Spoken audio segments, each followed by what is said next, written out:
niya para sa ex niya, susumulat siya ng isang letter. Problema, gusto niyang sabihin sa babaeng niya in Tagalog, pero hindi siya marunong mag-Tagalog. So, doon papasok si Tere at tuturuan niya akong magsalita ng Tagalog. Siya magka-translate ng letter. Okay. Pero wait lang. Naging madali ba for you na gampanan ang role na ito? Nakaka-relate ba ako? Yes. Medyo masakit puso ko ngayon. So, it was... Kaya mo yan. Sige, go. Mainit mo na So, on the spot. It was fun playing the role of Julian. Mas lalo nakatrabaho si Jen.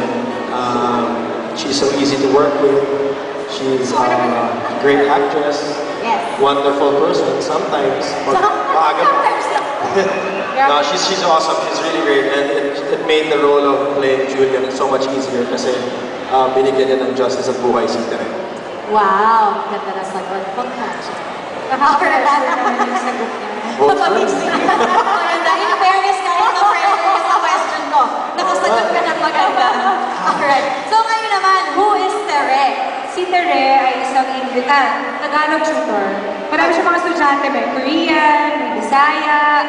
Si Julian magiging estudyante niya kasi makakapasa siya dun sa audition sa Skype na naghahanap siya ng isang Tagalog tutor na magta-translate dun sa letter niya.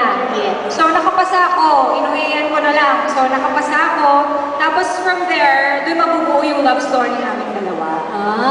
Very nice. So yan ang aabangan natin kung paano nabuo ang kanilang love story. Pero Tere, I have a question din para sa iyo. Pressure, di din alam yan. Ito, nakaka-relate ka ba sa character mo? Ay, hindi. Sagot? Oo naman. Si Tere kasi napakaganda ng character niya eh. Sa totoong buhay, ganun din ako. Napaka-colorful siya. Napaka-colorful ng ano ni Tere, ng buhay niya.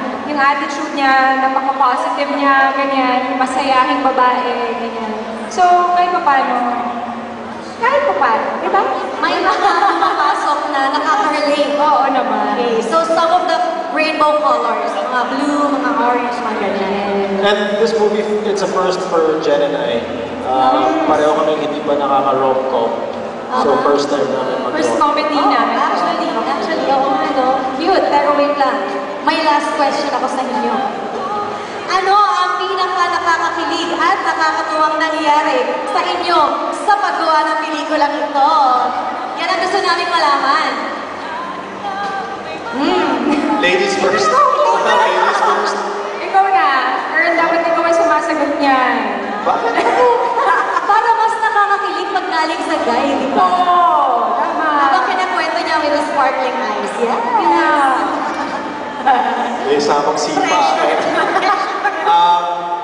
Yung last taping day namin, shooting day namin. Kahapon! Hapon lang. Okay. Yung kissing scene namin.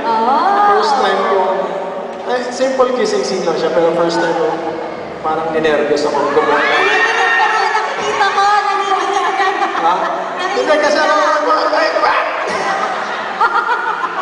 yung mga ibang pelikula na ginawa ko, alam mo naman, shubad.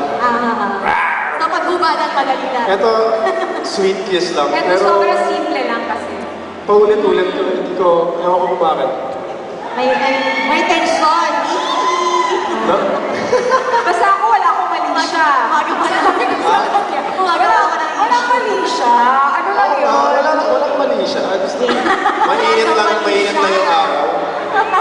Parang ayoko naman maniwala wala nang mali siya. Ay, iniwala ba kayo? Hindi. Kinikilig din ako sinasabing hindi. Kinikilig kaya ako dito. So, kissing scene, aabangan natin. Dahil hindi natin nakita sa trailer yon. Ikinuwento nila, may kissing scene daw sila. So, yan ay isa sa mga aabangan natin sa English movie. Teka muna, pasagutin mo muna to. Ay, oo nga. Oo, yes. Hindi. Yung part naman niya. Ano yung pinaka-nakakakilig at nakakatuwa niya? Sinigurado niya na hindi nakakaligtas. Ano ba? Dito ka sa gitna. Ikaw naman daw ang hot seat. Ano kaya? pinaka nakakakilig na nangyari sa buong pelikula, siguro, pag tinitingnan ako ni Derek sa mga eksena namin, yun na yun. Iba yung tingin eh, parang nakakapanghina eh. Kaya naman gumawa tayo ng eksena, hindi ako nakatingin sa'yo. Oo, kasi parang kahit na yung mga normal na eksena lang, yung mga wala lang, iba pa rin eh. Ganon. Iba talaga pag tumitag, di ba kanina kinantahan niya kayo, hindi ba kayo kinilig? Ganon lang. Ikaw din. Siya din daw. Kinilig din daw siya. Di ba? Ganon eh. Sa'yo daw, kinilig daw siya sa'yo. Oo. Ang ano bang sa'yo? Sa lalaki yan, ano. So ngayon pa lang, nakikita na natin na nagkukulitan sila. Ang sweet-sweet nila. So, alam na natin kung gaano sila ka-sweet at gaano kakilig itong movie na itong English Only Please. So, huwag ninyong kakalimutan, December 25, English Only Please, Miss Jenilyn Mercado and Mr. Derek Ramsey. Thank you very much, guys. Thank Thank you. you. Meron kami mga posters for you Oo, guys. meron kami mga pasabog. Yeah.